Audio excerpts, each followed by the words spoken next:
Hello everyone, welcome to online lecture in physics. Yesterday we had seen Hygiene's principle. So let's first revise Hygiene's principle in short and then start the new point. What is Hygiene's principle?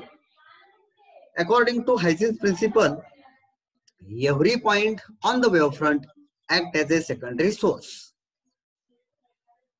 Every point on the wavefront then emit the secondary waves. These secondary waves are called wavelets. These wavelets are emitted in all directions, but wavelets are effective in forward direction. Wavelets traveling in the backward direction are ineffective. And envelope of the secondary wavelets, envelope of the wavelets at any later instant give the new wavefront. So this is the Hygiene's principle.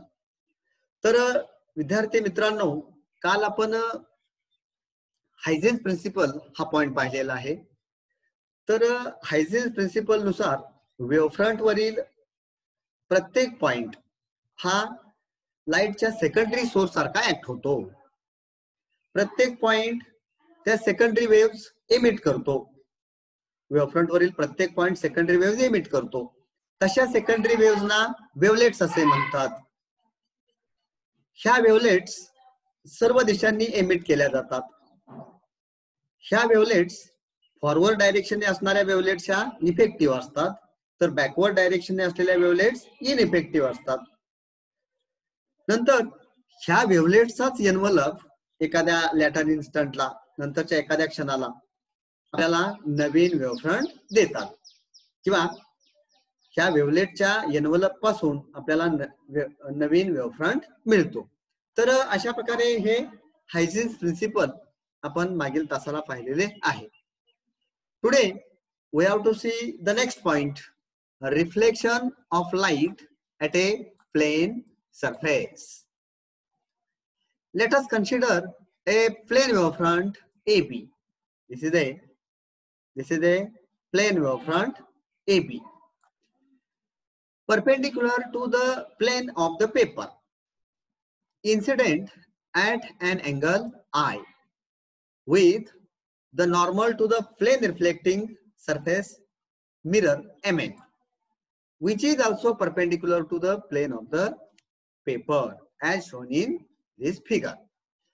So here this AB is a plane wavefront, and this plane wavefront is perpendicular to the plane of the paper. This plane wavefront is incident on this reflecting surface MN. This reflecting surface MN is a mirror, suppose. This wavefront incidents at an angle I, angle of incidence I. Here, this AP is a normal drawn to the reflecting surface, and this AP is also perpendicular. This normal is perpendicular to this reflecting surface MN. तर विद्यार्थी मित्रांनो, इथे या आकृतीमध्ये हा एक AB हा एक प्लेन वेवफ्रंट आहे, आणि तो प्लेन वेवफ्रंट MN या रिफ्लेक्टिंग सरफेस वरती इन्सिडेंट होतो. आता इथे MN हा एक मिरर आहे, रिफ्लेक्टिंग सरफेस म्हणजे मिरर आहे म्हणा. तर हा प्लेन वेवफ्रंट ह्या प्लेन रिफ्लेक्टिंग सरफेस वरती इन्सिडेंट होतो आहे. The figure shows a cross section of the setup. RA and QB show the direction of incidence. आता इथे RA, this RA and QB show the direction of incidence. Wavefront is traveling in this direction, in the direction of RA and QC. तर wavefront असा RA आणि QC च्या डायरेक्शनने travel होतो आहे. Let us assume that the incident wavefront touches the reflecting surface at A at time t is equal to 0. आपण असे समजूया, असे गृहीत धरूया की हा जो वेव्हफ्रंट आहे तो वेव्हफ्रंट पहिल्यांदा या रिफ्लेक्टिंग सरफेसला ए ह्या ठिकाणी टच होतो, या ठिकाणी टच होतो. यमेन हा रिफ्लेक्टिंग सरफेस आहे आणि यमेन या रिफ्लेक्टिंग सरफेसला time T is equal to 0 असताना, time T is equal to 0 असताना हा वेव्हफ्रंटचा ए पॉइंट टच झालेला आहे असे आपण समजूया. ए पासून बी पर्यंत वेव्हफ्रंट आहे, त्याचा फक्त ए पॉइंट सुरुवातीला या प्लेन रिफ्लेक्टिंग सरफेसला टच झालेला आहे. The point B will touch the reflecting surface at C after a time T is equal to T. तर हा जो पॉइंट बी आहे सुरुवातीला पॉइंट ए या वेव्हफ्रंटला टच झालेला आहे, नंतर time T is equal to capital T एवढ्या वेळेनंतर किंवा T is equal to capital T या टाइम इन्स्टंटला हा बी हा पॉइंट या रिफ्लेक्टिंग सरफेसला टच झालेला आहे. आणि तो कुठे टच झालेला आहे तर सी या ठिकाणी टच झालेला आहे.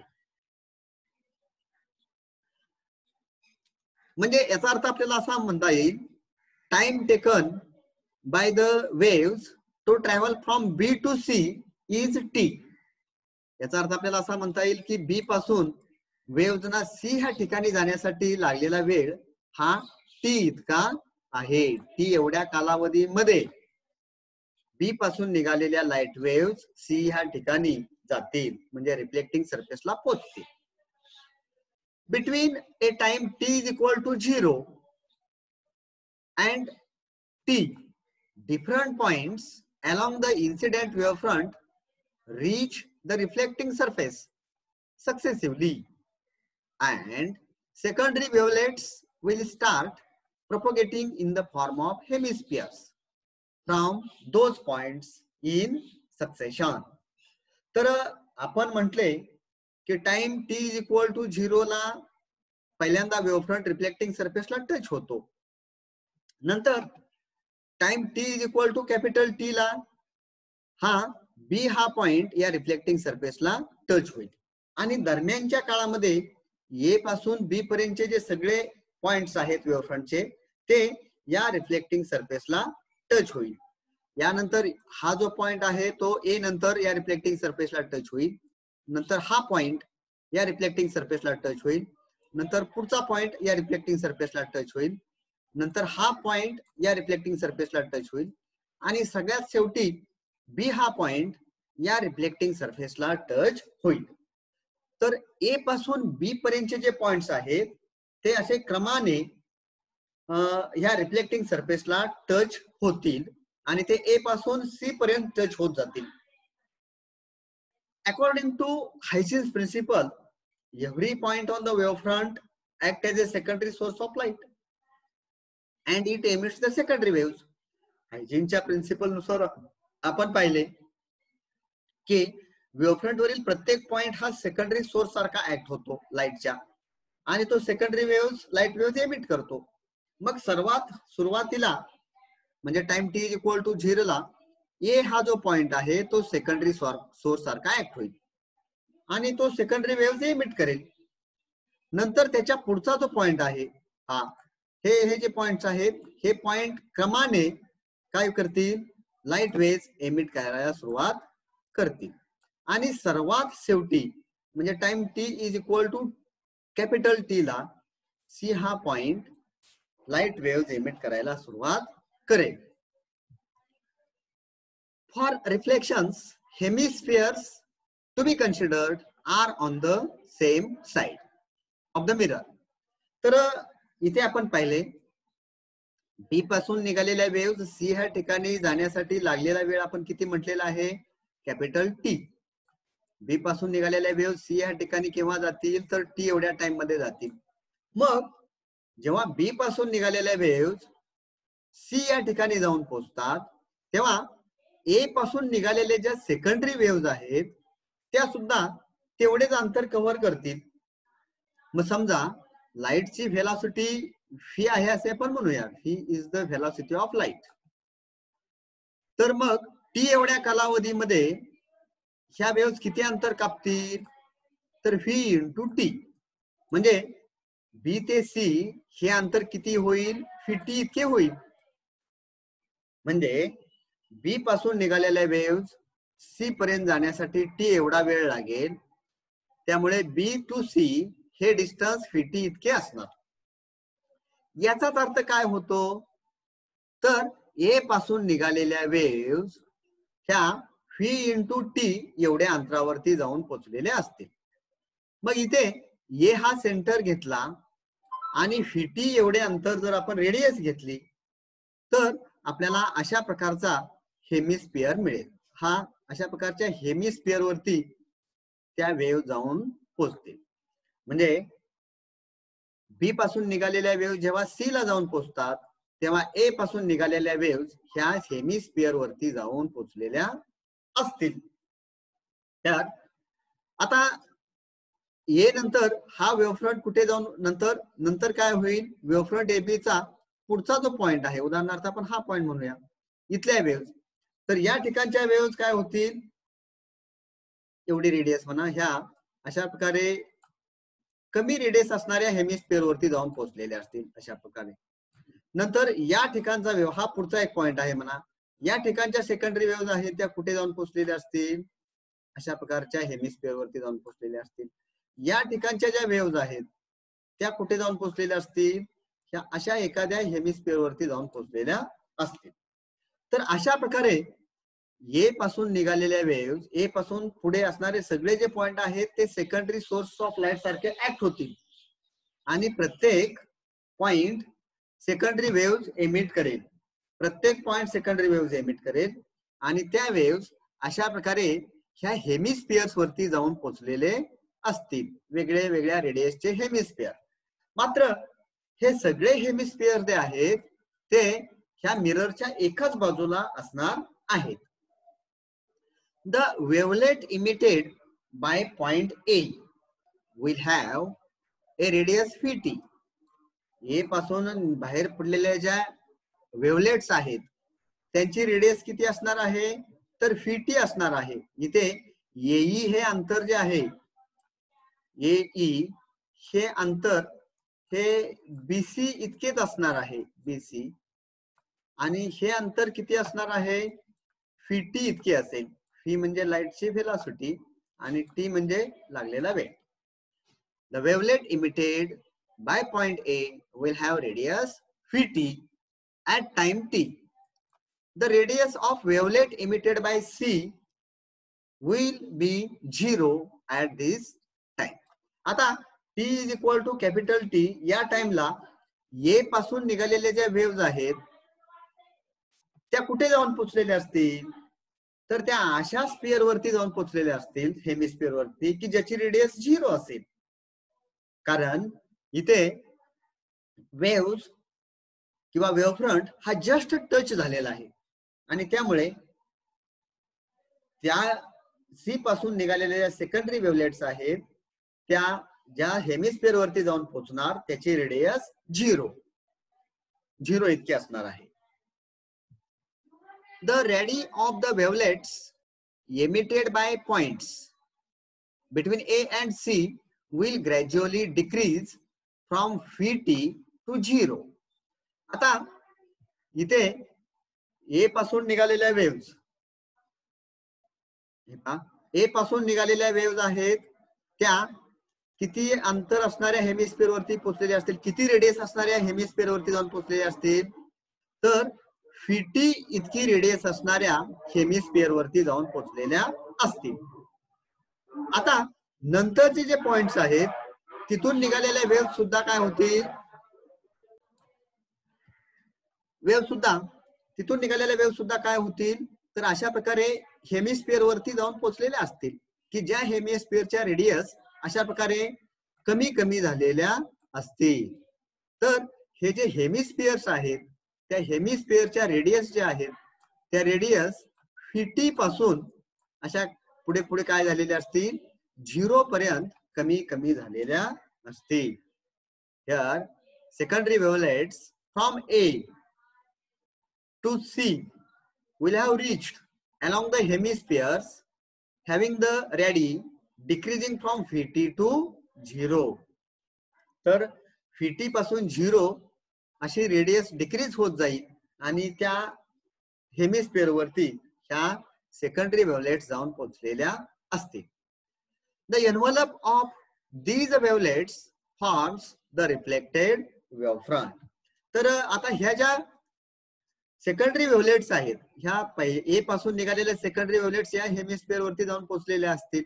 पुढच्या पॉइंट पासून निघालेले वेव्हलेट्स या हेमिस्फिअर वरती जाऊन पोहोचलेले आहेत. त्यानंतरच्या पॉइंट पासून निघालेल्या वेव्हलेट्स या हेमिस्फिअर वरती जाऊन पोहोचलेले असतील. तर अशा प्रत्येक पॉइंट पासून आपल्याला हेमिस्फिअर काढता येतील, परंतु आपण ते काढलेले नाही. आता हे सगळे जे हेमिस्फिअर्स आहेत त्या सगळ्या हेमिस्फिअरला आपण असा टँजंट काढला तर तो टँजंट म्हणजे EC ही एक रेषा असेल. त्या सगळ्या हेमिस्फिअरला काढलेला टँजंट म्हणजे AC. तर इथे AC, this AC represents the reflected wavefront. What is this AC? This AC is the reflected wavefront. Envelope of these wavelets forms the reflected wavefront. This is shown by EC, which is the common tangent drawn to the reflected wavelets. हा EC हा काय आहे, त्या reflected वेव्हलेट्स ला काढलेला common tangent आहे. Originating from A to other secondary wavelets emitted by points between A and C. तर A आणि C पर्यंत जे पॉइंट्स आहेत त्या पॉइंट्सनी एमिट केलेले ज्या सेकंडरी वेव्हलेट्स आहेत त्या सेकंडरी वेव्हलेट्सला काढलेला कॉमन टँजंट म्हणजे हा EC आहे. EC हा कॉमन टँजंट आहे या सर्वांना काढलेला.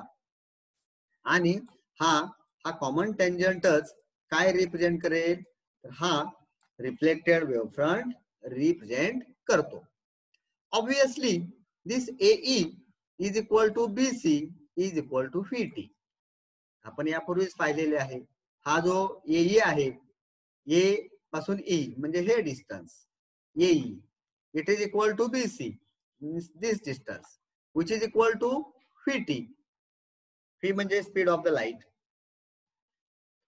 The distance traveled by light in the same medium in same time. तर AE, BC आणि VT म्हणजेच काय असणार आहे, distance travelled by light in same time in same medium. लाईटने एकाच माध्यमामध्ये एकाच कालावधीमध्ये कापलेले हे अंतर आहे. The arrow AE shows the direction of propagation of the reflected wave. इथे रिफ्लेक्टेड लाईट जी आहे त्या रिफ्लेक्टेड लाईट ची डायरेक्शन ह्या arrow AE ने दाखवलेले आहे. This arrow AE shows the direction of propagation of reflected wave or reflected light. This CF is drawn parallel to this AE. इथे CF हा AE ला पॅरलल काढलेला आहे आणि तो सुद्धा काय करेल, त्या रिफ्लेक्टेड लाईट वेव्हचे डायरेक्शन ऑफ प्रोपगेशन आपल्याला दाखवणार आहे. The normal to MN at A is shown by AP. Here this AP is the normal, is the perpendicular drawn to this reflecting surface MN. MN या reflecting सरफेसला काढलेला normal म्हणजे perpendicular हा AP आहे.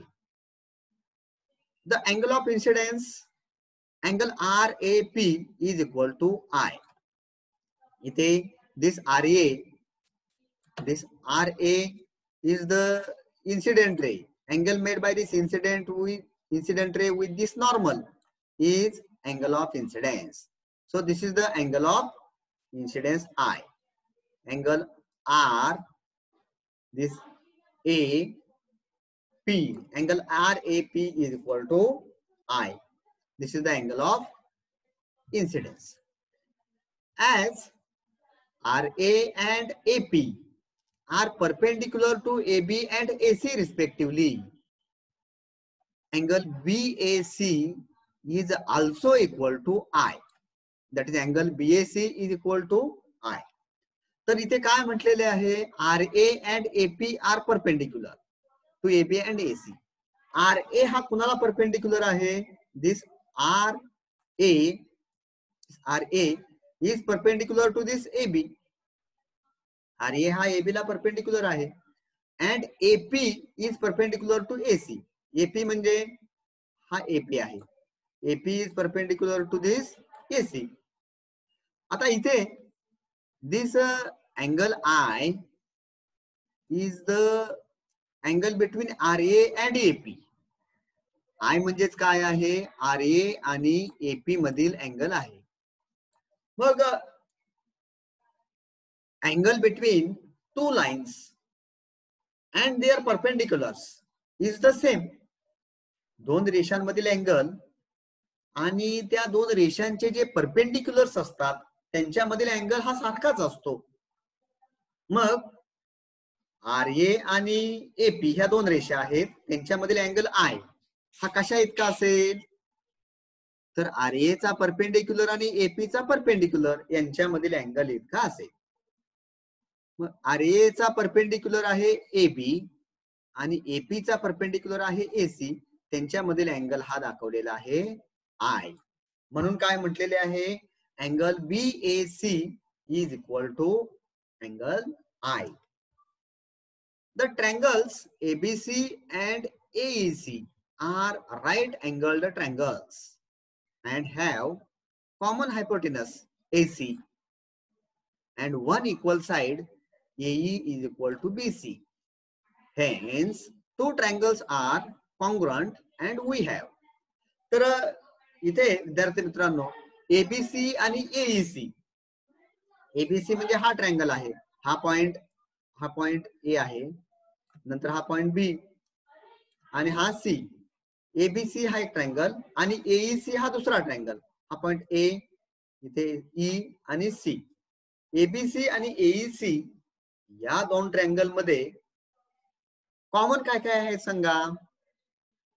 तर दोन्हींचा जो हायपोटेनिस म्हणजे दोन्हींचा कर्ण म्हणा, राईट अँगलच्या समोरची जी साइड आहे ती कर्ण, दोन्हीचा हायपोटेनिस म्हणजे कर्ण एकच आहे AC.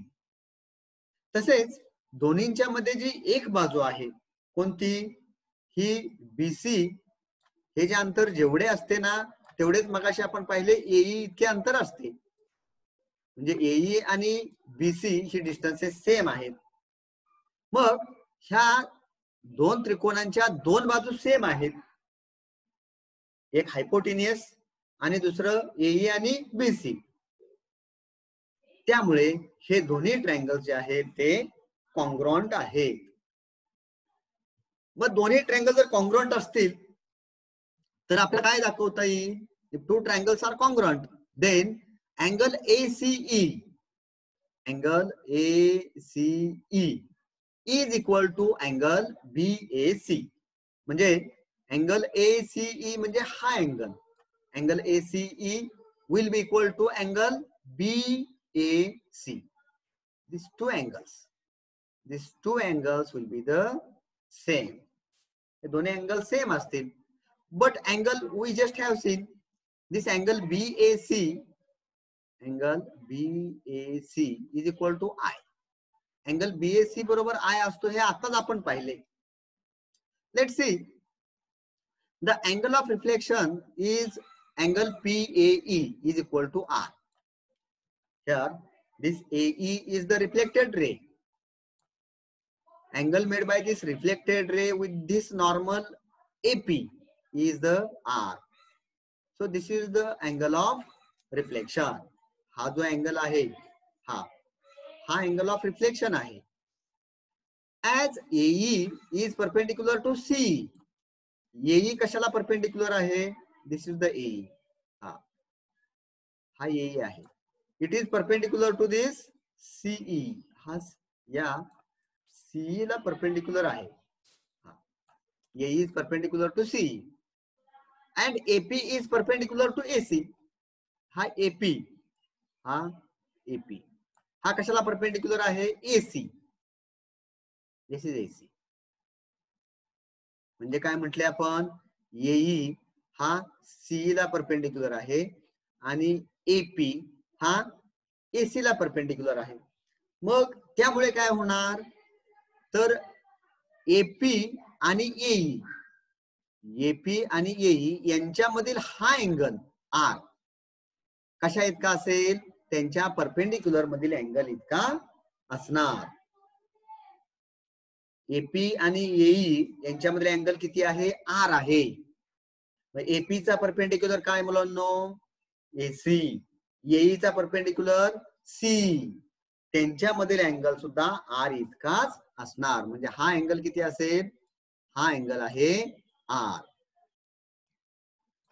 दोन रेषांमधील अँगल आणि त्यांच्या लंबांमधील अँगल कसा असतो? नेहमी सारखाच असतो. त्यामुळे हा अँगल R आणि हा अँगल R सारखाच असेल. Angle between PAE is equal to angle ACE. Angle PAE is equal to angle ACE. This angle PAE is equal to angle ACE and which is equal to R. इथे आता आपण just पाहिले की हा जो angle आहे, angle ACE is equal to R and this angle ACE will be equal to PAE. आणि कारण काय त्याचे? Angle between two lines and their perpendiculars is the same. Now from equation 1 and equation 2, suppose this is equation number 2 and this is equation number 1. ACE is equal to BAC is equal to I. हे equation 1 आहे. आणि ACE is equal to PAE is equal to angle R. Equation 2 आहे. ह्या दोन equation वरून आपल्याला काय सांगता येईल? From these two equations, it is clear that angle of incidence I is equal to angle of reflection R. In case of any reflection, angle of incidence I is equal to angle of reflection. तर कोणत्याही रिफ्लेक्शनच्या बाबतीत angle of incidence आणि angle of reflection हे सारखेच असतात. This is the first law of reflection. हा रिफ्लेक्शनचा पहिला नियम आहे. आता हेच आपल्याला थोड्या वेगळ्या पद्धतीने सुद्धा सांगता येईल. Angle ACE is equal to, म्हणजे या ठिकाणी हे ABC आणि AEC हे दोन राईट अँगल ट्रँगल आहेत आणि ते कॉन्ग्रुएंट आहेत. हे जर दोन ट्रँगल कॉन्ग्रुएंट असतील तर आपल्याला काय म्हणता येईल? ACE is equal to BAC. पण ACE हा जो अँगल आहे, ACE हा अँगल आपल्याला कशा इतका दाखवता येईल?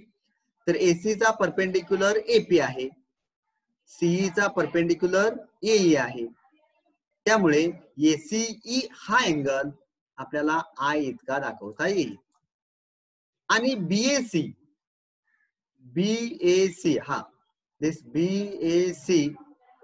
हा अँगल कशा इतका दाखवता येईल? तर BA चा परपेंडिक्युलर AR आणि AC चा परपेंडिक्युलर AP, म्हणजे हा अँगल आपल्याला I इतका दाखवता.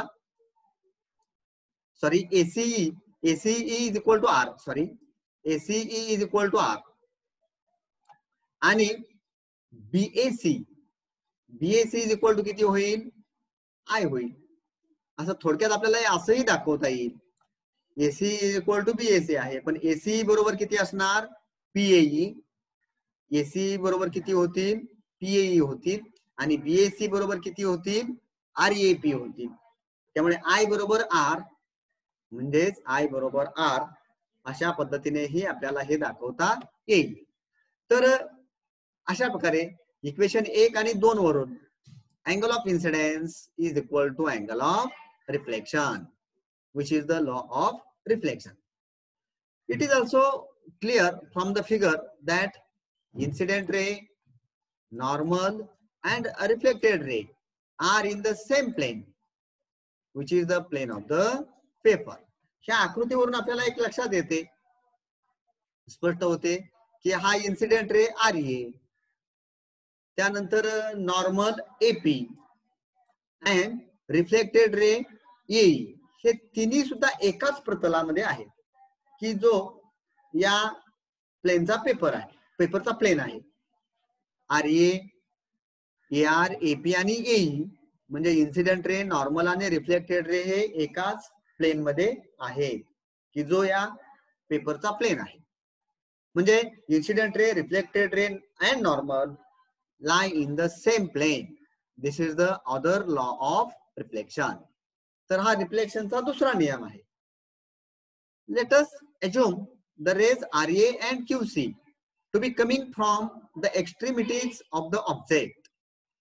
आता या ठिकाणी RA हा या ऑब्जेक्टची एक बाजू आहे म्हणा, आणि QC ह्या ऑब्जेक्टची दुसरी बाजू आहे. म्हणजे AB हा वेव्हफ्रंट आहे, तो ऑब्जेक्ट समजा, त्याची एक बाजू म्हणजे RE, दुसरी बाजू म्हणजे QB आहे. That is AB is the size of the object. म्हणजे AB ही काय झाली, त्या ऑब्जेक्टची साइज झाली. The distance between corresponding reflected raise AE and CF will be same as AB. आता इथे the distance between corresponding reflected raise कोणते आहेत, तर AE हा एक रिफ्लेक्टेड रे आहे, दुसरा CF हा एक रिफ्लेक्टेड रे आहे. ह्या दोघांच्या मधील जे डिस्टन्स आहे, ह्या दोघांच्या मधील डिस्टन्स म्हणजे कोणते डिस्टन्स होईल, this distance CE. This distance CE will be the same as AB. तर हे डिस्टन्स ह्या AB इतकेच असणार आहे. CE is equal to AB, as can be seen from the congruent triangles ABC and AEC. तर ही दोन्ही अंतर सुद्धा कशी असतील, सारखीच असतील. Thus, size of the object and the reflected image will be same as the actual size of the object. तर ऑब्जेक्टची size आणि त्याची जी रिफ्लेक्टेड इमेज आहे त्याची साइज हे दोन्ही सुद्धा कसे असतात, सारखेच असतात. Let us assume A and B to be the right and left sides of the object respectively as it looks into the mirror. तर या ठिकाणी समजा ही A ही साइड काय आहे, राईट आहे. समजा ऑब्झर्वर हा या ठिकाणी आहे, this is observer. Here for this observer, this A is the right side and B is the left side. Observer is looking towards the wavefront AB. हा observer ह्या वेव्हफ्रंट AB कडे पाहतो आहे. याच्या दृष्टीने A ही लेफ्ट साइड आहे, sorry A he right side, A right side and this B is the left side of the object. After reflection, the right side is at A. आता हे reflection झाल्यानंतर AB हा object आहे, incident wavefront आहे, C ही image आहे, reflected wavefront आहे म्हणा. मग आता if this observer turns towards this reflected image, हा ऑब्झर्वर जर रिफ्लेक्टेड इमेज कडे टर्न झाला तर त्याच्या दृष्टीने काय होईल, मग this after reflection right side at A is seen at E. ही जी राइट साइड आहे ती या ठिकाणी दिसेल, and left side at B is seen at C. म्हणजे ही जी लेफ्ट साइड आहे ती या ठिकाणी दिसेल. इथे लक्षात, A ही बाजू आपल्याला इथे दिसेल E या ठिकाणी, आणि B ही बाजू आपल्याला इथे दिसेल. तर या ऑब्जेक्ट साठी म्हणजे हा जो ऑब्झर्वर आहे त्या ऑब्झर्वरने जर पलीकडे पाहिले, त्या बाजूला पाहिले, रिफ्लेक्टेड इमेज कडे पाहिले, तर काय होईल, as the right side has become the left side and left side has become the right side. Sorry, as the right side has become the now the left side, and vice versa as the image comes out the mirror. तर mirror मधून जेव्हा image येते तेव्हा right साइडची left side झालेली असते आणि left साइडची right side झालेली असते, हे आपल्याला इथे दिसते. This is called lateral inversion. त्याला लॅटरल इन्व्हर्शन असे म्हणतात. Lateral inversion does not occur during the refraction at plane surface. We have to see next point, refraction of light. But in case of refraction, there is no lateral inversion. तर तिथे मात्र हे lateral inversion होत नाही. तर विद्यार्थी मित्रांनो, हे reflection of light. This is about the reflection of light. तर या ठिकाणी आपण रिफ्लेक्शनचे जे दोन नियम आहेत, ते दोन नियम या ठिकाणी व्हेरीफाय केलेले आहेत. पहिला नियम म्हणजे अँगल ऑफ इन्सिडेन्स आणि अँगल ऑफ रिफ्लेक्शन सारखे असतात हे दाखवणे, आणि दुसरा नियम म्हणजे इन्सिडेंट रे, रिफ्लेक्टेड रे आणि नॉर्मल हे एकाच प्लेन मध्ये असतात. हे रिफ्लेक्शनचे दोन्ही नियम आहेत, आणि हायजेन्स थेअरीच्या आधारे आपल्याला हे दोन्ही लॉ अशा प्रकारे एक्सप्लेन करता येतात किंवा प्रूव्ह करता येतात. So this is about the reflection of light from a plane reflecting surface. Reflection of light at a plane reflecting surface. Here in this case, angle of incidence is equal to angle of reflection. We have proved angle of incidence is equal to angle of reflection, and incident ray, reflected ray and normal lie in the same plane. Thank you.